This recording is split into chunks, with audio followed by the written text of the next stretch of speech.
وبكده اقدر اقول ان الاداء التمثيلي في فيلم سيفل وور كان كويس جدا من اغلب الممثلين، ما عدا ممثل واحد بس كان الاداء بتاعه استثنائي، وهو الممثل الكبير يحيى الفخراني.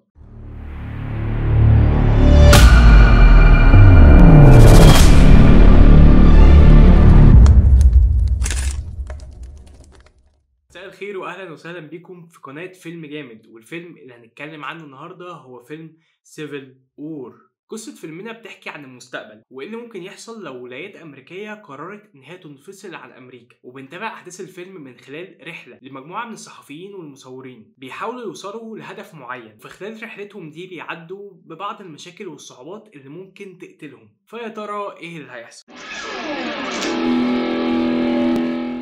فيلم سيفل وور من إخراج أليكس جارلاند، اللي أخرج مجموعة من الأفلام الجيدة زي فيلم أنايليشن وفيلم 28 Days Later وغيرهم كتير من الأفلام. بس من وجهة نظري إن فيلم سيفل وور هو أفضل فيلم ليهم من غير منازع. نبتدي مع مميزات الفيلم. بالنسبة لي الموسيقى التصويرية لفيلم سيفل وور مختلفة جدا، بصراحة عجبتني جدا. تاني حاجة إن قصة الفيلم ما حسيتش إن فيها فجوات كبيرة، بالعكس أنا أغلب الأسئلة اللي جت في دماغي اتجاوب عليها بأحسن شكل ممكن. تالت حاجة وهي الخضات. يا جماعة الفيلم ده الخضات اللي فيه كويسة جدا، وكذا مرة بصراحة اتخض. وبالمناسبة ده شيء صعب للناس اللي بتتفرج على أفلام كتير عشان بيبقوا متوقعين الخضة هتبقى امتى، بس لا بصراحة كل مرة الفيلم ده كان عايز فيها ان هو يخضني كنت بتخض. اخر حاجة هي الجرأة الكبيرة في المشاهد. وبالمناسبة الفيلم بتاعنا ده زائد 18. فيلمنا متقسم ل3 فصول رئيسية، وهما بداية ووسط ونهاية. وبصراحة من وجهة نظري شايف ان وسط الفيلم كان خرافي ومتفوق على البداية والنهاية. ومش معنى كده ان انا بقول ان بداية ونهاية الفيلم ده كانوا سيئين، بالعكس بداية ونهاية الفيلم ده والفيلم ده بشكل عام كانوا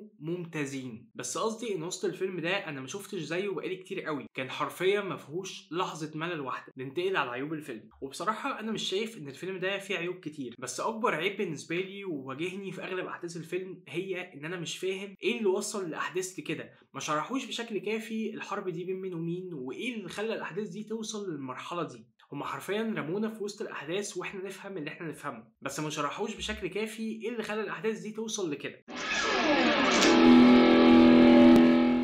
نروح بقى على فقرة تقييم الممثلين. مبدئيا كده الفيلم ده من بطولة 4 شخصيات أساسية وكتير جدا من الشخصيات الفرعية. نبتدي بكريستيان دانست. أداءها كان كويس جدا وحسيتنا في أغلب المشاهد بمشاعر الأمومة. تقييمي ليها هو 8 من 10. كيلي سباني أداءها ما كانش سيء وما سببليش مشاكل أثناء المشاهدة، بس في نفس الوقت بصراحة أنا حاسس إن في ممثلات كانوا هيقوموا بالدور ده بشكل أحسن من ده بكتير. تقييمي ليها هو 7.5 من 10. ستيفن ماكينلي بقى بصراحة أنا بحب وجوده جدا قدام الشاشة، ودايما بيحسسني بالشخصية اللي بيأديها أيا كانت هي إيه. ومن وجهة نظري هو كان أحسن أداء في الفيلم ده، وتقييمي ليه هو 8.5 من 10. فاجنر مورا بقى كان كويس جدا وبنشوف منه الفايب بتاعه اللي احنا بنشوفه في كل الأفلام بتاعته، لكنه ما كانش مختلف عن أغلب أدواره، وتقييمي ليه هو 8 من 10. في الآخر أقدر أقول إن فيلم سيفل وور هو فيلم قوي وكويس جدا ومفهوش لحظة ملل. لا لا لا، بالمعنى الحرفي مفهوش لحظة ملل. لو انت بتحب النوعية دي من الافلام يبقى الفيلم ده ليك. تقييمي لفيلم سيفل وور هو 8.5 من 10.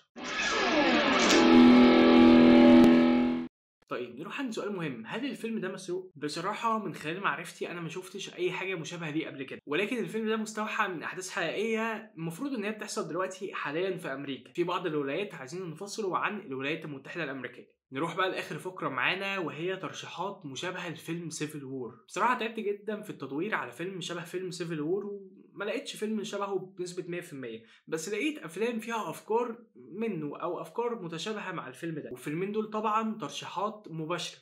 اول فيلم هو اير فورس 1، تاني فيلم هو نايت كراولر. وفي النهايه اتمنى تكون الحلقه عجبتكم، ويا ريت لو الحلقه عجبتكم ما تنسوش تعملوا لايك للفيديو وسبسكرايب للشانل وتابعونا في كل الفيديوهات اللي جايه اللي احنا هننزلها. اشوفكم على خير في الحلقات اللي جايه وسلام.